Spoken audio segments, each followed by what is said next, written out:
साल 2023 और 24 का बजट आने को है और पाकिस्तान में माशी बहरान थमने का नाम ही नहीं ले रहा। मौजूदा माली साल में भारी टैक्सेस और उसके नतीजे में सख्त महंगाई करने के बावजूद पाकिस्तान इस साल बजट में खसारे की तरफ देख रहा है।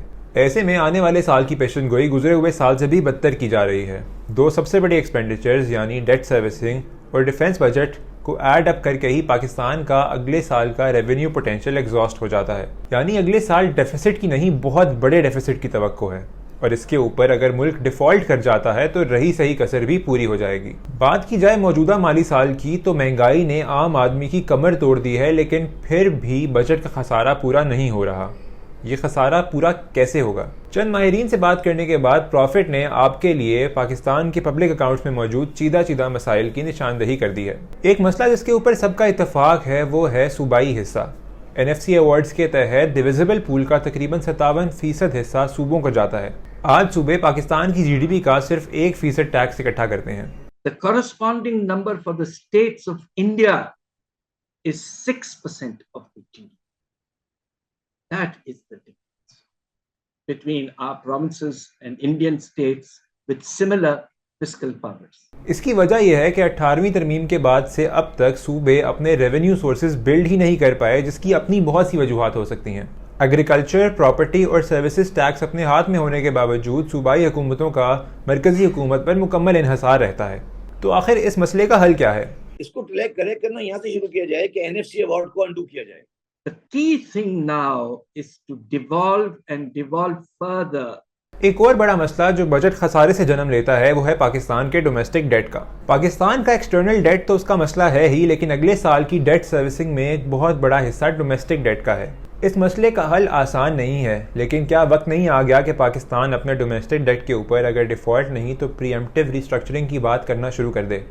देखिए, ये बहुत बड़ी बात कह रहा हूं मैं, बिल्कुल ऐसे ही। मगर कहीं ना कहीं कहनी पड़ेगी ना यार।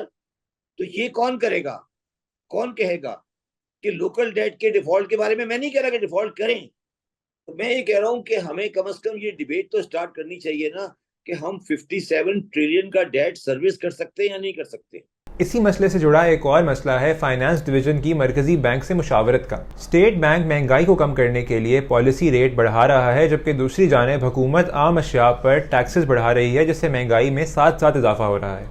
ना सिर्फ ये बल्कि बढ़े हुए पॉलिसी रेट के ऊपर बैंकों से बार बार और सबसे ज़्यादा खुद हुकूमत ही कर्ज ले रही है। एक तरफ तो टैक्स रेवेन्यू टारगेट्स इंपोर्ट्स के ऊपर बेस किए जाते हैं, जबकि दूसरी जानिब आए दिन स्टेट बैंक इंपोर्ट्स के ऊपर रिस्ट्रिक्शन लगा देती है।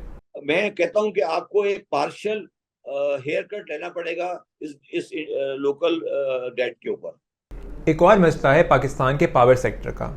सर्कुलर डेट तो अपनी जगह, लेकिन हर साल भारी सब्सिडीज देने के बावजूद पाकिस्तान लाइन लॉसेस की वजह से पावर सेक्टर में एक बड़ा नुकसान उठाता है। Pakistan's losses in the power sector, transmission plus billing, add up to almost 25%, which is one of the highest in the world. And this is a reflection of the extraordinarily poor quality of governance in the power sector. ये तो हो गए चंद वाज़े मसाइल। इनके अलावा पाकिस्तान के budget में कई गैर ज़रूरी अखराजात और कई अनटैक्स्ड सेक्टर्स मौजूद हैं। डायरेक्ट टैक्सेशन से वक्ती तौर पर तो गुजारा हो सकता है, लेकिन लॉन्ग रन में हमेशा मुल्क को मुस्तहकम बनाने के लिए इनडायरेक्ट टैक्सेस ही काम आते हैं। और इस तरफ बढ़ने के लिए पाकिस्तान को प्रॉपर बजटरी रिफॉर्म्स की ज़रूरत है। ये बात भी अपनी जगह दुरुस्त है कि इस वक्त जब मुल्क तिनकों के सहारे ढूंढ रहा है तो रिफॉर्म्स की बात करना थोड़ा मुश्किल है, लेकिन मुश्किल हालात में ही ये बात करना इंतहाई ज़रूरी है।